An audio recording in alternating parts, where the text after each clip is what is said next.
Britain has a long and proud gardening heritage. And a passion for plants that goes back centuries. But all is not well in our once green and pleasant land. Front gardens paved over. Our lawns lacklustre. And rare wild flowers on the brink of extinction. So we need you to help us. In our campaign to help rediscover Our passion for gardening. We're going to give you the best gardening tips. And revealing British gardens that will quite simply take your breath away. It's time to plant and prune. And sharpen your shears. Let the Great British Garden Revival begin.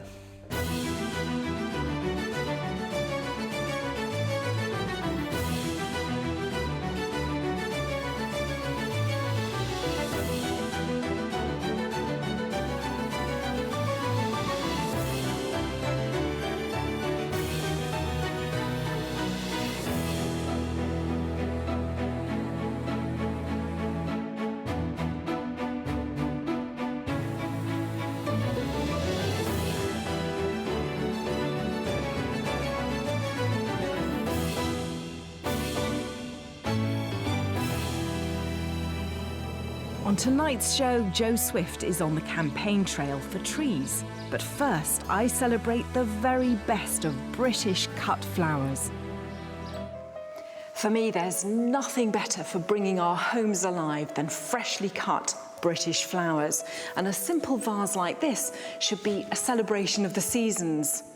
We used to take enormous pride in our own homegrown cut flowers, but today around 90% of them are actually imported, and I find that really shocking, and it's something I believe we need to change. So come on, Britain, grab those secateurs, get out in your garden and join me, Rachel de Thame, in the Great British Cut Flower Revival. I want to find out exactly what's happened to Britain's cut flower industry.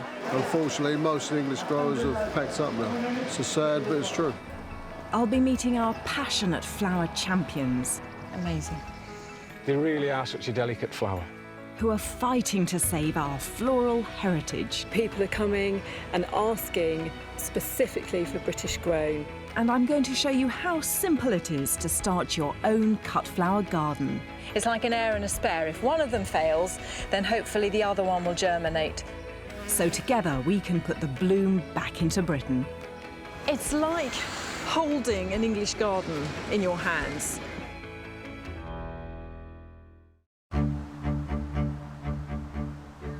This is Kelmarsh Hall in Northamptonshire. Built in the 1730s, it stretches over 3,000 acres. But it's most famous for one award-winning garden in particular.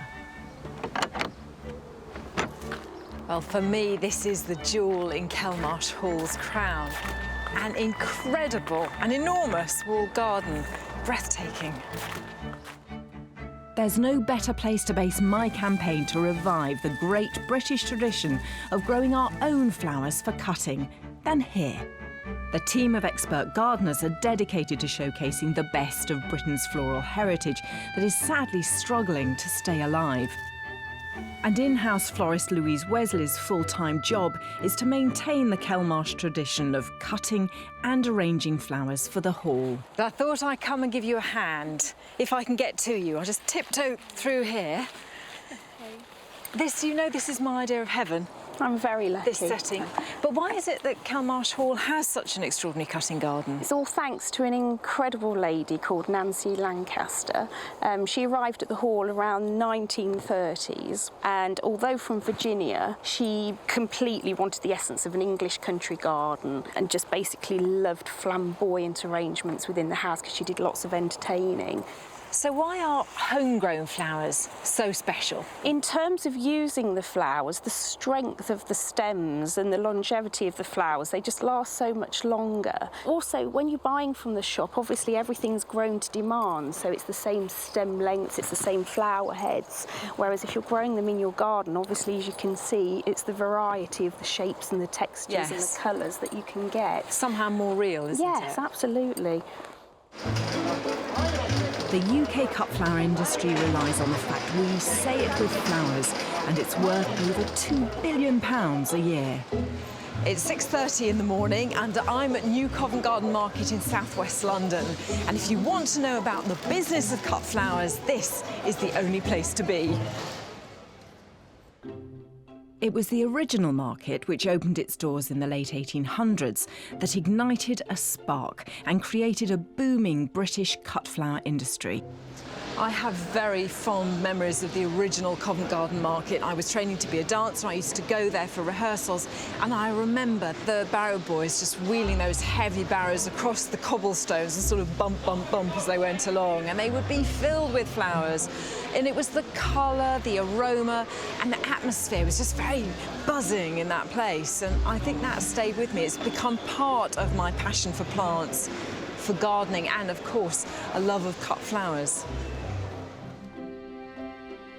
The market grew so big that by the 1970s it had to be moved down the road to Vauxhall. This is still the UK's biggest market. £45 million worth of blooms pass through every year.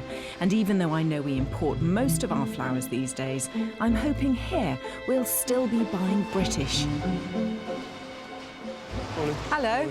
Can I just ask you, what proportion of the flowers that you sell come from Britain originally? Come from Britain, very little now. 10%, 20%. All imported, mainly from Holland, Colombia, Ecuador. Probably about 10% British. Unfortunately, most English growers have packed up now. It's sad, but it's true.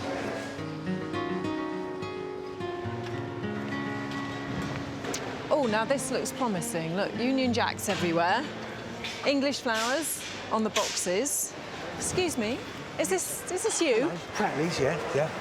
It says English flowers. Are they all British grown? We do supplement it with some imported goods, but in the main it's English flowers what we do. All this is seasonal. Yes. And it's from Kent. The lovely poppies, larks, cornflowers, lavender, all traditional English flowers. Yes. Rather than something that's come thousands of miles. I mean, those roses have come from Ecuador. It's a hell of a long way to send flowers. But there it is, you know. So people that are supplying your flowers, what are they like? What kind of There's all growers? sorts of businesses. Some of them are little small concerns, small farms, traditional growers that have always grown flowers. That it is diminishing because obviously the young people tend not to go into the growing, whereas their parents and grandparents have done it. Because, believe it or not, it's not that profitable. It's a lot of hard work for what return they do actually get. So where did it all go wrong? The struggle for British growers began in the 1960s when subsidies for growers in Holland brought cheap imports to the UK, and with the arrival of even more blooms from far-flung locations like Colombia and Kenya, the bottom fell out of the UK market. The final nail in the coffin came in the 1990s when the supermarkets wanted a piece of the action, and their buying power put pressure on already slashed prices. But now it's time to put Britain's flowers back on the shelves and in our homes. Now you see, this is really exciting. This is what I wanted to find here. You know, you've got these cornflowers, the lavender, look at these pinks down here. Absolutely beautiful. It's like holding an English garden in your hands. They've been cut in a field an hour or so's drive from here. I would rather have a bouquet of these than one of those great big bouquets of roses that have come halfway across the world. For me, this somehow, it just says more. The gardens here at Kelmarsh Hall are vital because they're keeping our classic flowers alive, like salvias, a range of daisies and phlox. In fact, you can't get hold of most of these anymore because the supermarkets focus on the same imported flowers all year round, rather than what should be available seasonally. It would be such a great shame for our traditional blooms to disappear, so I'm going to show you that we can all grow our own.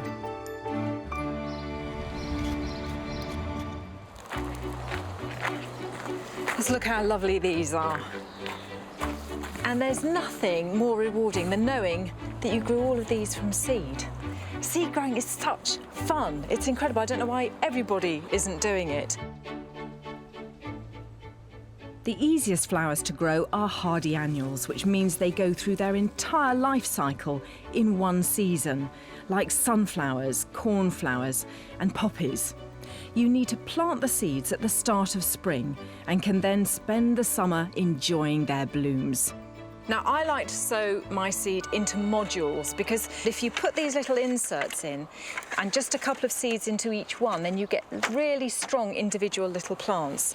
So I'm going to fill this with a seed and cutting compost. Now, that's a compost that's very low in nutrients because you don't need to feed these little baby plants. What they need is a really nice soft texture that they can get their little roots out into.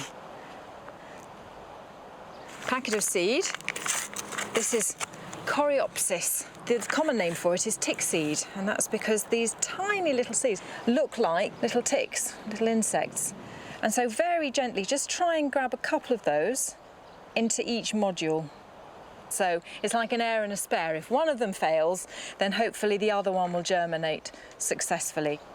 And this is just one of those lovely jobs to while away, one of those blustery days at the end of winter and early spring, and you've got all that promise of all these flowers to come.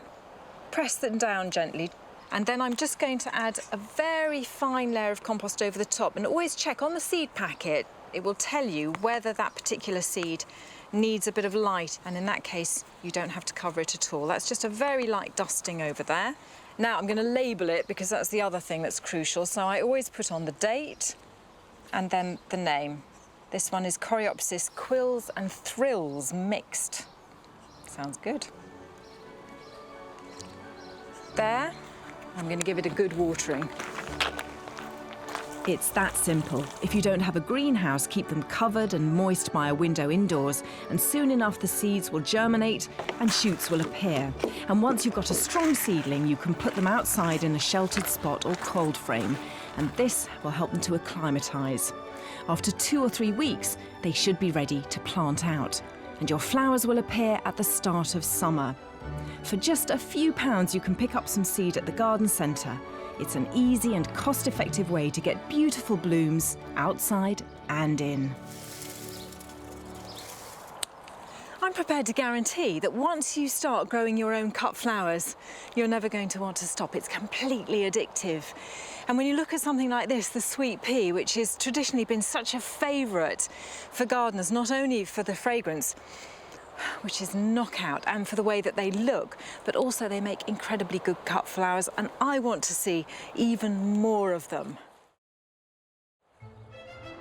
So I'm off to Kendal in Cumbria to see how a national sweet pea champion is on his own mission to inspire us to grow this cottage garden classic. I think a gardener might live here. Hello. Hello, Viv. Yes. Hello, nice to meet you. It's Rachel. I expected to come here and it'd be absolutely full of sweet peas because I hear your husband's quite keen.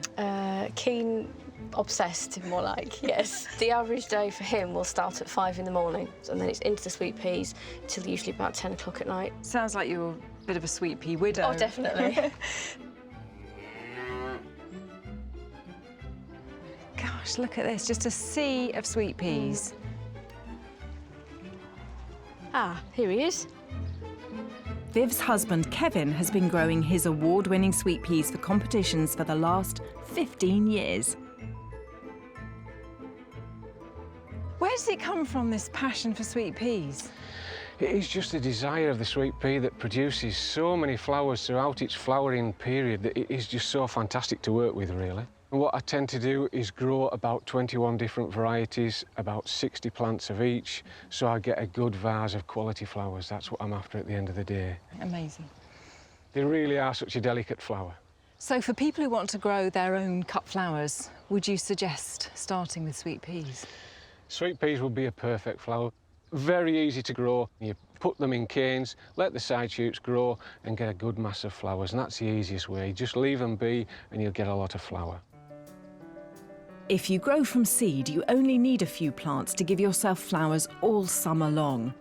Because they're climbers, the important thing with sweet peas is to give them something to attach themselves to, like a trellis or bamboo canes like Kevin uses, and make sure they get plenty of sun.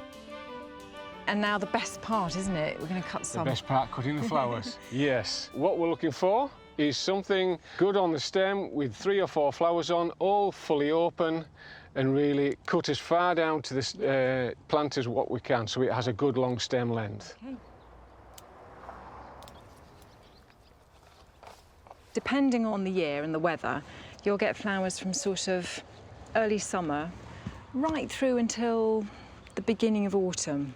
But again, it does depend on you continuing to pick them. If you stop picking them, what they do is they start to produce little peas. There's one here, there we are. The plant thinks that it's done its job, it's reproduced, it's got the next generation there, and it stops flowering. So the incentive has gone to produce more flowers. So you prevent that happening, you get blooms for weeks and weeks. Given how beautiful your sweet peas are, what do you feel about the cut flower industry bringing in sweet peas from abroad? You will never get the scent of what we've got from a freshly cut flower. From abroad, they will probably be stored in a cold store for 2 or 3 days before they get here, and generally the scent will have actually disappeared. So generally, the fresher the sweet pea plant is, the flower, you will get a far better and heavier scent. So when you put it in your room first thing in the morning or last thing at night, the scent will fill the room so quickly. By morning or that next night, it will be unbelievable. With around 1,000 plants, Kevin has so many sweet peas that he sells some of them to his neighbours. And today we've cut them for a very special order. Oh, a customer. Brilliant. They look absolutely That's good timing. Oh, just perfect. I hope they'll do. Yeah, they're going to be perfect. Well, these are for my daughter's wedding, which is on Saturday. They're so delicate and the scent is just absolutely gorgeous. Well, they're absolutely stunning. I hope you have a fantastic day. Thank you. This is what cut flowers should be about, straight from the great British countryside into your own home. And even better if you grow them yourself.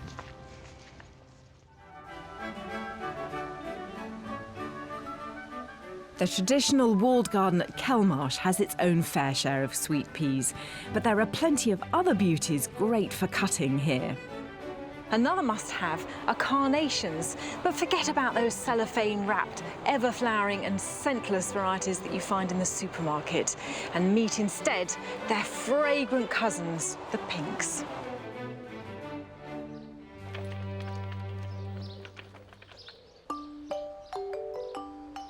I want to show you how from one little pink you can grow masses of them.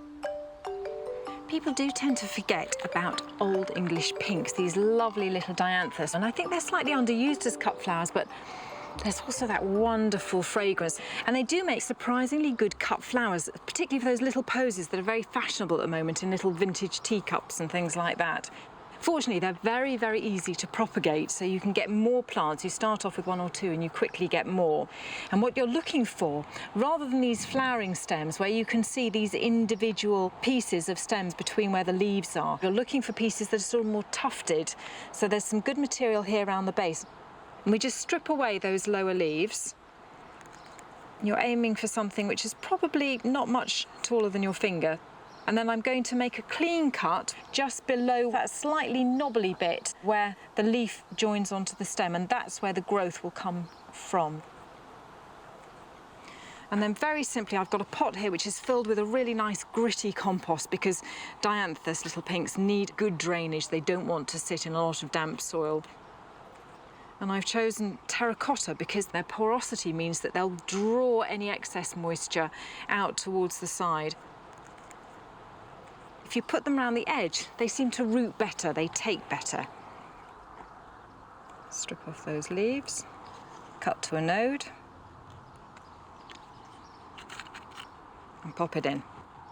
It's one of those nice jobs. And it's also the idea that you've got the mother plant and then you're going to have all these babies. Brings out the whole maternal side of me, I suppose. Then I'm just going to put a top dressing of grit on there, and just to make sure that we don't have water sitting round the base of the plant, which might cause them to rot off. Now that needs a good watering in, and then I'm going to cover it. I'm just going to put a stick down in the middle there, and then I'm going to use a polythene bag. It'll just help to conserve that moisture, keep it in there. And the stick's just going to stop the polythene from flopping down on top of those cuttings. And in fact, a great tip is when you're staying in a hotel, take those little shower caps, little plastic ones, because they're already elasticated. They make great little covers for plants. But this works just as well. Elastic band around the pot. Keep them moist for about a month when they should have developed roots. Just sort of give them a little pull, just see if there's any resistance there. And if there is, they're probably rooted down. And then you break them apart, take each one individually and pot it up into its own pot. And before you look round, you'll have another lovely little pink. Once they're planted out, these little beauties will flower every year, so you can cut and enjoy them all summer long.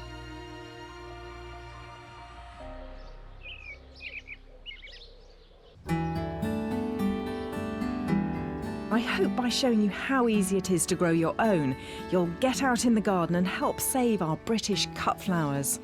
But if my revival is to have a meaningful impact, I need to tackle one of the biggest areas of the cut flower industry. In the UK, more than £120 million a year is forked out on flowers for the bride's special day, the vast majority of which are still imported. My daughter recently asked me to do the flowers for her wedding. I think we might have overdone it just slightly. Yeah, I think we've got 3 weddings worth here. A wonderful opportunity to add that magical touch to her big day and showcase the flowers I'm passionate about bringing back into our homes, like peonies and delphiniums. It was such an incredibly special day and one I'll treasure forever.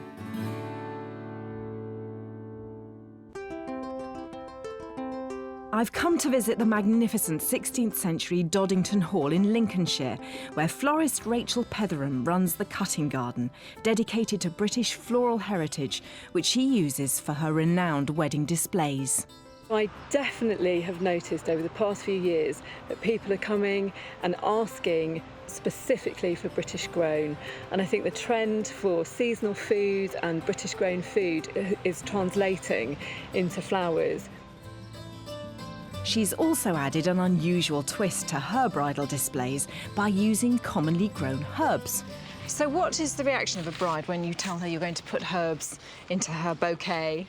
They always love it, and they say, I would never have thought about doing that, but they absolutely love it. We've cut stacks of lemon balm, artemisia, lovely mints. They are very robust and they smell absolutely beautiful.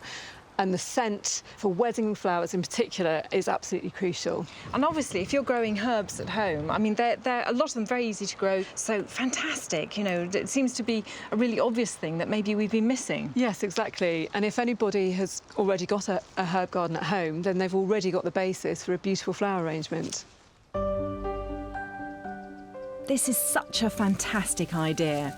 Many herbs can be grown all year round and they're easy to grow. And if you don't have a wedding coming up, you can always use them in your cooking.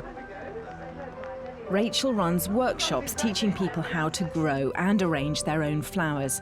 And she's asked me to help out with some hand-tied bouquets for a wedding down the road. Do you feel that maybe this is an art that's got lost somewhere along the way? I think it has, and I think it's very easy for people just to go and buy cut flowers from the supermarket and then just pop them in a vase. But I think to be able to grow your own flowers, cut them from the garden, put them together in a simple hand tie like this is a very easy thing to do, but people are very unconfident about doing it. So do you think people should just get stuck in there and have a go? I really do. Yeah.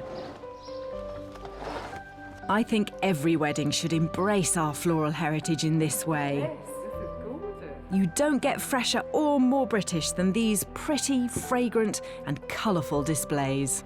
So do you find this bit rather nerve-wracking? Yes. Waiting to see how the bride responds? This is the worst bit. This is the worst bit. It's such an important part of someone's day that they have to be right, and I do feel a bit sick. Oh, it's perfect. It's absolutely perfect. Are you pleased? I'm really, really pleased. That's amazing. I'm getting really sort of... Oh, I know, just watching your reaction is wonderful. Is it important to you that these are all homegrown British flowers? It's really lovely because it's like on the farm, and so it kind of brings Lincolnshire into the barn and makes it feel just that sort of special extra touch, I think. Oh, thank you so much. You're very welcome. Well, there we are, you see. Flower power in action, that reaction to those flowers and the emotion that they brought to something that's so simple and yet so exquisite and heartfelt. Homegrown, locally, British flowers. Doesn't get any better. Back at Kelmarsh Hall, I've shown you how to grow classic cut flowers. So now it's time to enjoy them indoors.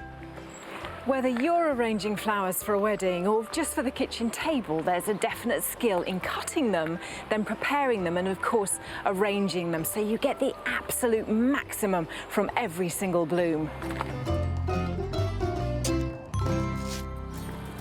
When it comes to cutting, first thing in the morning is absolutely ideal because the flowers are going to be really full of water that they'll have taken up during the night, and so they'll be really strong and sturdy on the stems. And then if you've got a bucket right next to you as you cut, filled with fresh, cool water, then you put them straight into that, and that forces the water back up the stem to the flower.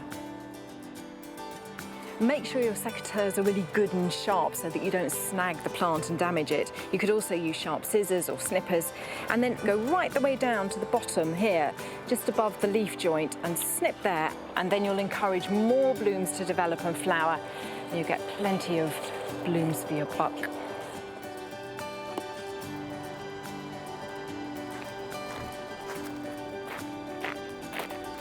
So before we fill up our lovely clean vase with water, I'm going to add to that water some flower food. Now, you've probably seen these, you get them when you buy bunches of flowers from the shops, but it's just as easy to make your own. I've got 2 litres of water in here, and I'm going to put in 2 teaspoons of sugar. That's carbohydrate, so that will feed them. And then we're going to put in a little bit of thin household bleach, not the gloopy stuff you use to put in the loo. 2 teaspoons into there. That helps to kill off any bacteria. And then I've got some lemon juice here, and we're going to double up and have 4 teaspoons of that going in. It's just like cooking, really, isn't it? 2. Now that is going to make sure that they really can take up that water nicely. It really is that simple. And finally, my favourite part, the arranging. I've cut some colourful dahlias, statuesque snapdragons, elegant cleome, and one of my favourite herbs, dill. Arranging flowers is just the best, you know, it's that culmination of everything that you've done up to that point. And there are no rules. What I'm doing with this type of dill is just creating a framework. It's almost like using those metal frames that you can buy for floristry, but here you've got a natural one. And instead of using a foliage base, this is going to give me that lovely injection of a bright acidic green as well, which is a great contrast to these other strong colours I've chosen. And turn the vase as you go, particularly if you're going to have it somewhere in the middle of the room, because you want to make sure that it's going to look good from every angle. The trick with doing flowers is knowing when you've finished. In here, I've only used 4 different types of flower. And in fact, I think that's enough. You can over-egg the pudding. There we go. I think that's probably about right. I'm pleased with that. I think that's really effective. Fortunately, I'm not alone in my mission to bring back British cut flowers. Just outside York, Jill Hodgson and her daughter Peggy are highly successful flower growers who are championing the glories of our seasonal flowers from their farm. A friend asked me to grow some flowers for a wedding, and I grew far too many. So I decided I would sell some at the end of the drive. And nobody was more surprised than me when people started buying my flowers. And I realised there was a market for British garden flowers, that these were different from what people were finding in the supermarket. And it's all grown from there. Jill and her daughter wanted to share their passion and expertise and bring like-minded growers together, so they set up a non-profit cooperative called Flowers from the Farm that now has an incredible 150 flower farmers across the UK who are fighting to get us all to buy local. There is a fantastic market for these flowers. For homegrown flowers, for the sort of varieties that have actually been grown in our gardens for hundreds of years. But sadly, over the last 30 to 50 years, they have disappeared. I hope I've shown you what an incredible array of cut flowers we can grow in British gardens. And my message is really very simple. The next time you want to brighten your home, well, celebrate our incredible horticultural heritage and buy UK-grown cut flowers. Or better still, go one step further and grow your own.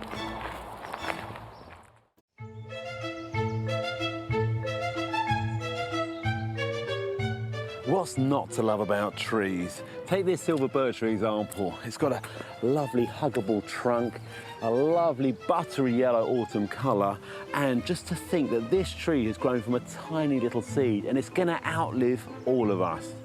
It's a beauty.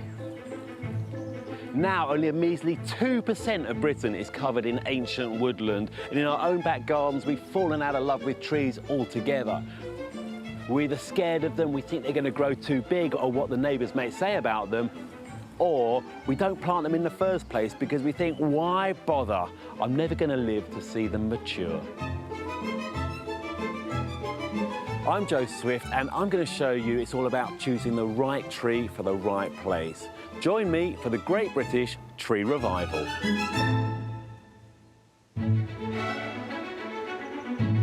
To help rekindle our love of trees, I'll be showing you a selection of my favourites. Some of the leaves, they've got a lovely pink as well, and you see them against a clear blue sky on a day like this, and it really makes you feel alive. I'll be learning about some new trees too. The really dark one, Mount Logie, that's beautiful. Imagine that with some silvery plants underneath or against a white background. It would just look phenomenal. Yeah. And helping plant trees fit for an Olympic athlete. The foliage will turn a lovely sort of orangey, even a gold colour. Do you think that might be significant?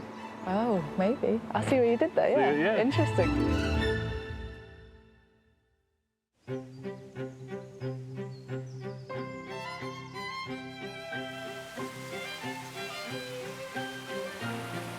I've come to the Cambridge University Botanic Gardens because, in my opinion, it has one of the finest collections of trees for all different sizes of gardens. What better place to start my revival? Trees really are wonderful.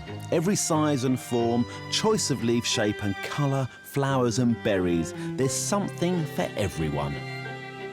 I guess I first really connected with trees when I was a kid. I used to love being up in them with my friends. And if I go into a garden without any trees at all, I just feel as if something is missing. They have plenty of height and a lovely dapple shade beneath. How could you have a garden without one?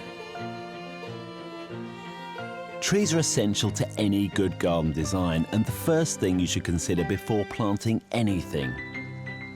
They help set the scene and form the framework on which to hang the rest of the plants. But not only that, trees are living tower blocks for wildlife and essential to a healthy garden. They are the most important plant you'll ever buy because they'll be there for many years to come.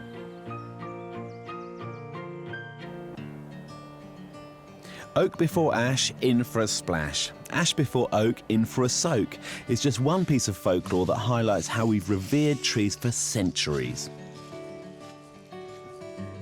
We've relied on their wood for fuel and construction and celebrate their aesthetic beauty and splendour in our great British landscape.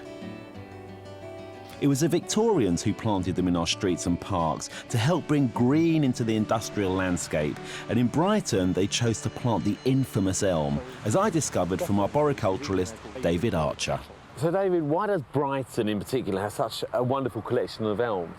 Well, it's all down to our Victorian forefathers. When they'd finished building all their nice, comfortable villas and residential streets that surround the centre of the city, they planted the street rows along with elm, primarily because they were resistant to salt, They tolerated exposure to strong winds, and they liked alkaline soils. They thrived in this warm seaside maritime environment. So successful was the elm, Brighton and Hove now holds the largest single collection of elms in Europe, with an astonishing 130,000 specimens. But this iconic Victorian street tree later fell on hard times, putting it under threat of extinction in Britain. I think it was back in the 70s that I first heard about this Dutch elm disease. It was always in the press. It's a fungal disease that's spread by a beetle, and it was absolutely devastating. In total, it wiped out over 25 million trees just in the UK alone. Brighton, however, became a unique sanctuary with a glimmer of hope. Some of their cherished elms are now in excess of 200 years old. These are absolutely spectacular. They are really special trees, aren't they? They really are. How come these haven't got Dutch elm disease or didn't get it? Well, it's really an accident of geography. We had natural barriers in place, the seafront to the south and the South Downs to the north. So the elm beetle found it very difficult to come into the city. Unfortunately, Brighton's natural defences haven't been enough to stop Dutch elm disease, and every year around 45 trees become infected, resulting in drastic measures.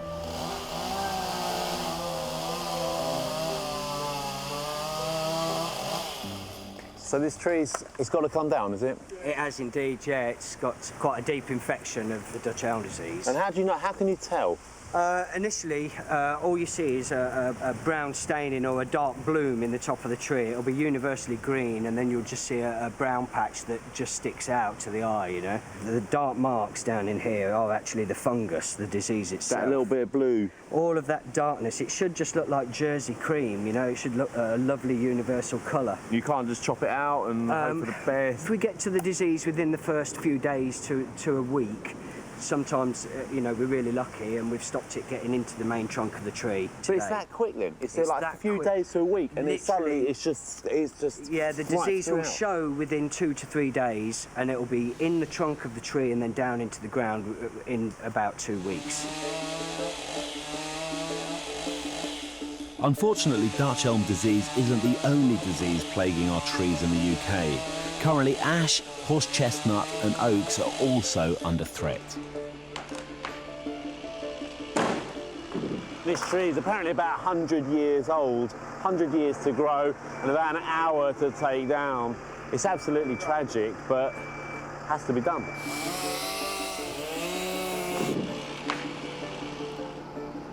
Owing to this assault on our native species, now more than ever it's important to keep planting trees. But ornamental rather than native trees are much more appropriate in our own back gardens.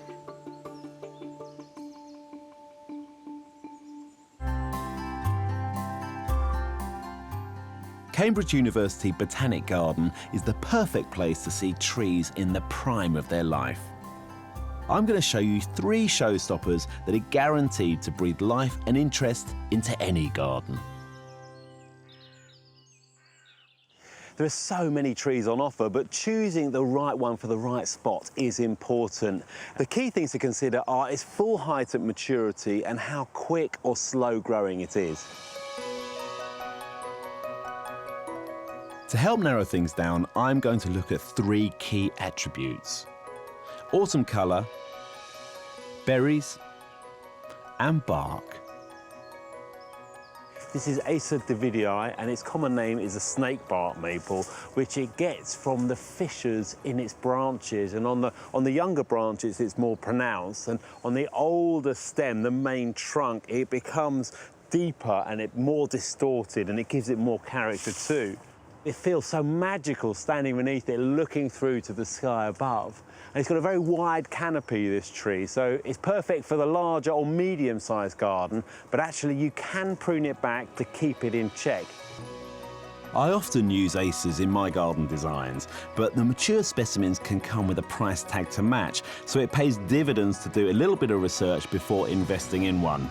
Consider planting them in a sheltered spot away from harsh winds and preferably on a slightly acidic soil that doesn't dry out.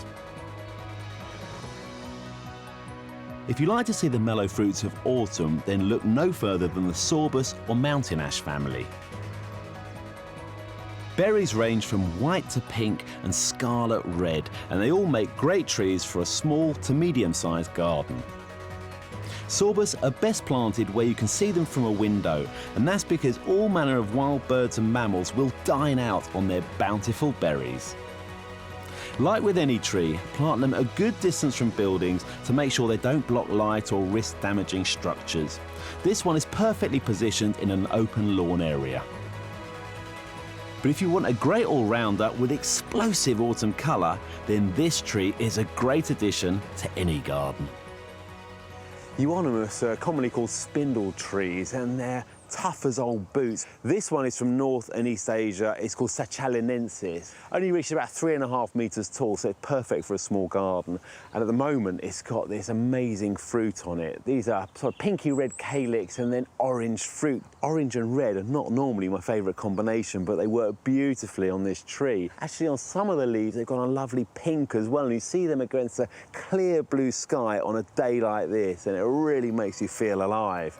And I'm not the only one. There's a robin over there that's absolutely loving it.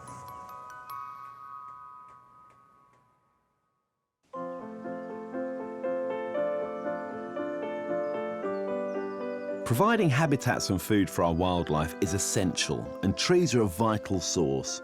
If we don't continue to plant trees in our gardens, then our wildlife will suffer too. Birch trees support extensive communities of insects and other invertebrates. A whopping 334 species are known to feed on them. I went to see a fabulous collection of birch trees, which was the labour of love of one man. The late Kenneth Ashburner sadly passed away just a couple of years ago. Since 1971, he spent much of his life collecting and planting seed of this ideal domestic tree in his Devonshire garden. His legacy now holds a national collection status, and with over 170 varieties, it makes it the perfect place to see them in their full maturity.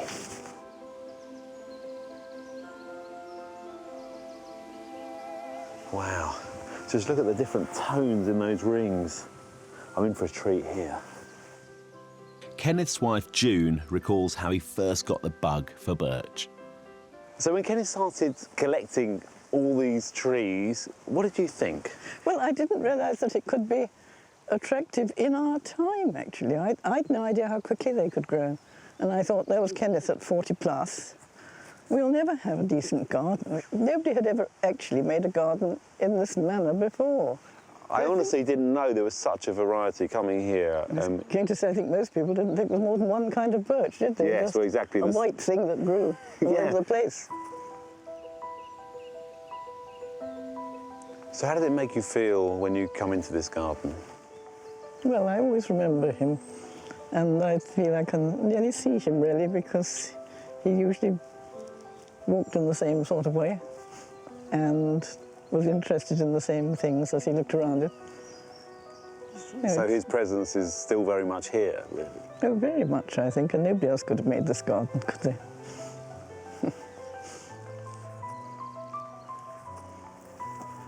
These were Kenneth's favourite trees, fantastic specimens holding the space around them like pieces of sculpture in a gallery. And it was his vision 40 years ago to plant all these trees and not plant them in regimented lines like a tree library, but to create a wonderful, beautiful garden out of them. And these trees will live on a long time and sustain an incredible amount of life too. This precious collection of trees held in the 5-acre garden is cared for by a committed group of volunteers, including Sue Fisher. So you volunteer your time here, and the garden survives on volunteers like yourself. What is it about this garden? It's just a magical place. It's a wonderful opportunity to see it at different times of day, different times of year, and see how the light changes throughout the seasons, and think that these have been grown from tiny seedlings, and the chance to compare all these different varieties. This is Vegetator hurica from Japan. Amazing bark. The waste is just so shaggy, full of insects too. I'm bowled over by the variety within this one species, but it's the delicate peeling bark that really draws you in. And take this one, China Rose. This is just a beautiful colour. It's cool. They are the most tactile trees, aren't they, I have to say. You do want to do a bit of tree hugging with them. And That's impossible. I love that bit of moss there as well. And what are those darker ones up there then? They're gorgeous. The really dark one, Mount Logie, that's beautiful. Imagine that with some silvery plants underneath or against a white background, a stone wall, for example. It would just look phenomenal. Yeah. I love to stand in one place, if I ever get the time, and watch how the light shifts and changes. It's nature's natural light show. Birch are incredibly important. They're a pioneer species, so they're the first trees on the block, as it were. They populate rock and poor soils, and as they can get their roots deep down into the ground and draw up those nutrients, they grow up and their leaves then just drop and create leaf litter and build up the level of soil so that other plants can start populating the same area and other trees come in too. They have one of those architectural qualities too, but they don't create lots of deep shade beneath. So they're perfect in urban settings, suburban settings, and they really are the tree for all seasons too. Great in spring and summer, and in autumn they have a beautiful buttery colour. And then in winter you can see their bark, which is what they're really all about. They can hold a garden together all by themselves.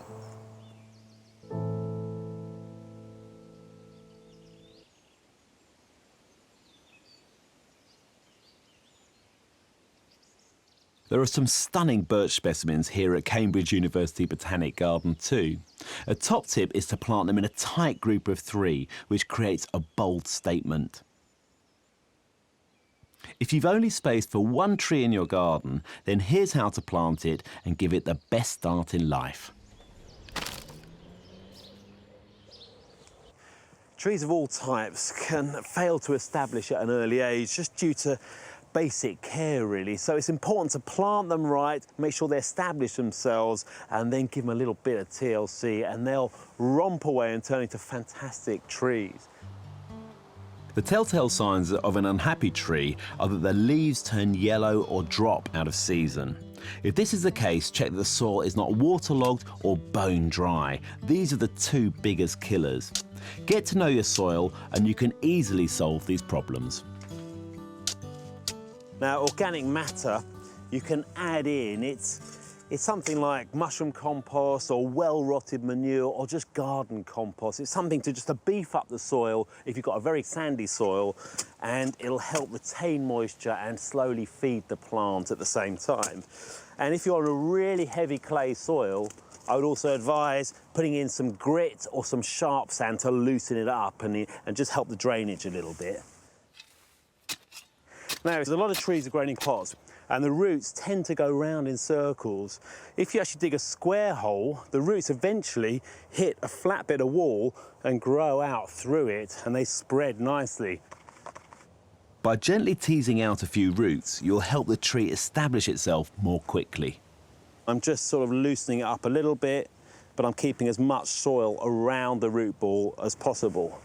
And then any tree has a best facing side, like we all do. So just make sure that you rotate it so that it looks pretty happy in its setting. I think that'll do really nicely there. And I'm just backfilling. And as I go, I'm just making sure to firm it in, and I'm just going to lightly use my foot there, making sure that there's no real air gaps between the roots and the soil itself, so they're not just dangling in the middle of nowhere where they're just going to dry out. And the next thing I'm going to do is stake the tree. Actually, use a stake very low down, and what that means is that the tree actually has some flexibility and it can move around and it can build up its own internal strength. Taking care not to drive the stake through the tree's root ball, angle your stake at 45 degrees and hammer it in. And then it's important to use a proper tree tie. Now, this has got a rubber bung which sits between the stake and the tree, so it stops the two rubbing together and damaging the tree. It's really quite important. Fix the tree tie to the stake by hammering a nail in to stop it from slipping, and check the tree tie every year to make sure it's not too tight. Now it's a case of just watering it in. With young trees, it's important that they don't dry out while they're establishing themselves, so give them a really good deep soaking to the roots. Planting a tree is as British as fish and chips, and we see the royals planting at least one tree each every year, don't we? Well, it's a symbol of long life and prosperity, but planting just one tree isn't enough for some people.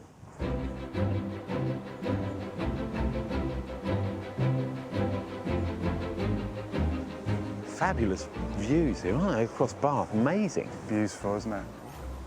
Adam Gretton's personal crusade is taking over his life and the land here in Bath. His vision is to plant trees all over the city as he's concerned about the environment. Planting trees is one way that he believes you can offset your carbon footprint. Helped by a team of equally concerned volunteers, they've planted a staggering 3,500 trees across the district, ranging from public spaces to private gardens. It's great to be able to get a perspective on the city. It's amazing how green it is, really. I live in London, you know, it's such an urban environment, but the trees make a difference to your everyday life, I think. Yeah, they really do. You know, it's so good for your well-being and general health, you know, as well as the environment. Yeah. I mean, Bath's quite interesting because we're in this bowl in this valley, and there is a historical problem with smog and pollution. Yeah. So actually, it's, you know, it's really important here. Yeah, they're the lungs of the city to a degree, I Exactly, suppose. improving the air quality, yeah. Adam and his team of volunteers are no strangers here at the City Farm. This community land is the perfect space to plant trees to benefit everyone in the neighbourhood. So is it always community projects you're involved in? Not always, so sometimes it's on a more individual basis. So probably the best example, a mate of mine wanted to offset his carbon footprint. He had just bought a new four-wheel drive, was feeling a bit guilty about it. So he gave us some money to specifically offset the exact amount of emissions that his new car. Right, OK. So how many trees did he have to plant for his four-wheel drive? It was 35 trees. That was for 2 years' worth of offset. Sounds like a deal, really. Yeah, exactly. It's simple. Volunteers at the City Farm are helping to keep the 35 young saplings weed-free during their early years until they become established enough to look after themselves. This carbon offset scheme doesn't stop there, however. It's now attracting all manner of local people who also want to get involved. Oh, Rose, I've been expecting you. Nice to meet you. Nice to meet you. Now, why do you want to plant a tree? I'm training for the next Winter Olympics, which is in February. Lots of travelling, lots of air miles. We travel around in a van around Europe as well. So I'm just a bit more aware of my carbon footprint, so I'm trying to reduce it a bit. OK, what sport do you do? So I do skeleton, and that's all based here in Bath. So skeleton, hang on, what's skeleton? It's a winter sport, sliding head first on your front, about 90 miles an hour. Racing. 90 miles an hour head first? Yeah. Are you mad? Yes. So have you done any calculations on your carbon footprint? Yeah, I've been online and had a look and tried to plug in some sort of estimates of how much we travel, and worked out that roughly one tree over a course of its lifetime would cover a whole season. Rose has chosen a mature cherry to plant here at the farm. So what we've got to do is get that tree out of its plastic wrapper. Don't put your back out. I don't. You've got some serious training coming up. There you go. Hey. Right, I think you should put it in the hole, considering it's your tree. It's a significant moment. There you go, beautiful. It's going to be a beautiful spring flowering cherry. And now back filling. Well, there you go, beautifully planted tree. It just needs a bit of watering and staking. Hopefully it'll be there for a long time. Yeah, hopefully it will be. It'll be good. The foliage will turn a lovely sort of orangey, even a gold colour. Do you think that might be significant? Oh, maybe. I see what you did there, Yeah. Interesting. Exactly. Let's hope so anyway. Yeah. Well, what a great scheme. It shows anybody can get involved, and by planting trees, you can reduce your carbon footprint and, in turn, reduce global warming. And also, it's important for habitats, especially in towns and cities. But it's proved to me that you don't even need a garden to plant a tree.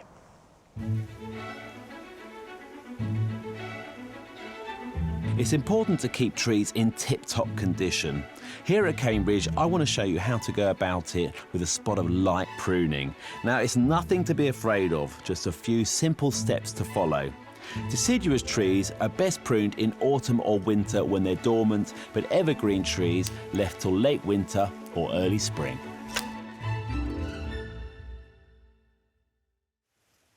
It's important to have the right tools for the job, and these are the essential tools. A pair of secateurs, a pair of loppers, and a pruning saw, and they must all be really sharp and really clean as well. And the reason that we actually prune a tree is for two main reasons. One is the aesthetics of the tree, to get a nice balanced canopy, to make it look good and look really proud, and also for the health of the tree as well. So the first thing we're looking for are the 3 Ds, dead, diseased and damaged. So something like that, you can see it's got absolutely no leaves on it, it's completely dead, and that must come off, because otherwise it can die back into the trunk and damage the tree. And when you're cutting, it's cut nice and flush, and that's why you need a really sharp pair of secateurs, so they're cutting and they're not ripping the wood. Now, as you're doing your pruning, you might come across something like this, which is a crossing branch. One's touching the other and is rubbing against it and actually taking a layer of bark off it. So it's opening it up, creating a wound, as it were, and opening it up for infection, fungal or bacterial infection that can get in there and really damage the tree. So you have to take one of those out. So I'm going to get around this side of the tree, it gives me better access. There you go. Once you've got all the obvious wood out of the way that needs to go, then you can stand back, make sure that you're creating a nice open shape. And one of the keys is to try and get as much air into the canopy as possible, because that means air circulation will keep the tree nice and healthy. At some point, you might want to get up on a step ladder just to reach some that you couldn't get from the ground, but any higher than this, call in an expert. And there you go. Once you've taken out the dead, diseased and damaged wood and the crossing branches, often that's all you have to do. And then stand back, keep looking back and seeing if you've got a nice balanced shape of a tree, just like that, and there's no more work to do on it. It looks absolutely perfect.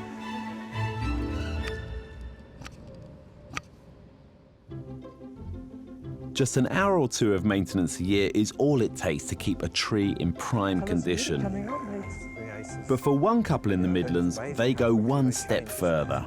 Their unorthodox and meticulous pruning methods result in trees staying small, meaning they can grow loads of varieties and proving you don't need masses of space to grow a tree. You see, this one is lovely, isn't it? Yeah, it's already changed. Yes. All plants want to get larger. In a confined space, you need a tree that you can keep to size. So we find the secret is to prune a little bit and often. In 1990, Tony and Marie Newton restructured and re-landscaped their town garden.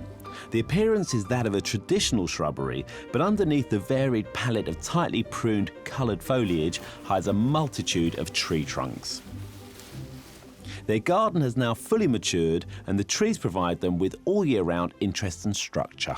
This particular area is a mixture of evergreens and deciduous plants. The trees here in this case are acers, and in the winter I tend to pollard them quite heavily, and then as they grow in the spring I pinch out the growing tips, and I've kept it quite compact. We planted that 20 years ago and it would now be 30 feet tall if we hadn't pruned it. Hey, look at that Conifolium. It's 20 years old. Yeah, it's amazing. That should be 30 feet tall now. I think it's a lovely one to have in the garden, really. It's so amenable to pruning. We're passionate about trees because they add so much interest to the garden. Many of them become focal points at different times of the year. We've got colour throughout the seasons. We've got the bark, berries. Everybody with a garden could plant a tree, but of course it has to be the right tree for the right space.